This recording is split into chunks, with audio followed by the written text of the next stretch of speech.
রমজান আসার পর থেকে বাইরে বের হওয়া হয়নি, তো ভালো লাগছিল না, মনে হলো একটু বাইরে থেকে ঘুরে আসি, একটু চা খেয়ে আসি। তাই আজকে আমরা বের হলাম রাখাল মানহাকে নিয়ে আমাদের সেই পছন্দের চায়ের দোকানে চলে গেলাম।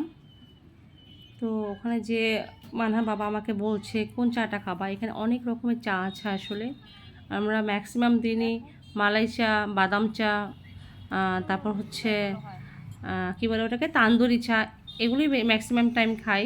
আর যদি ঠান্ডা লেগে থাকে তাহলে লাল চা খাই। হ্যালো গাইস, আসসালামু আলাইকুম। এখন আমরা খেতে এসেছি মিট বক্স নাম একটা দোকানে এসেছি। এখানে চাও পাওয়া যায়। এখানে আমার বাবা মা চা খাবে। এখানে আছে Rafan. Hello Rafan. High high. Hello. চলেন দোকানটা একটু ঘুরে দেখি।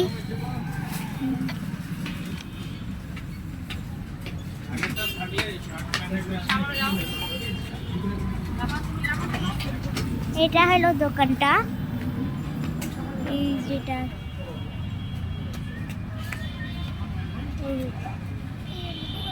রাফান স্মাইল। হাই।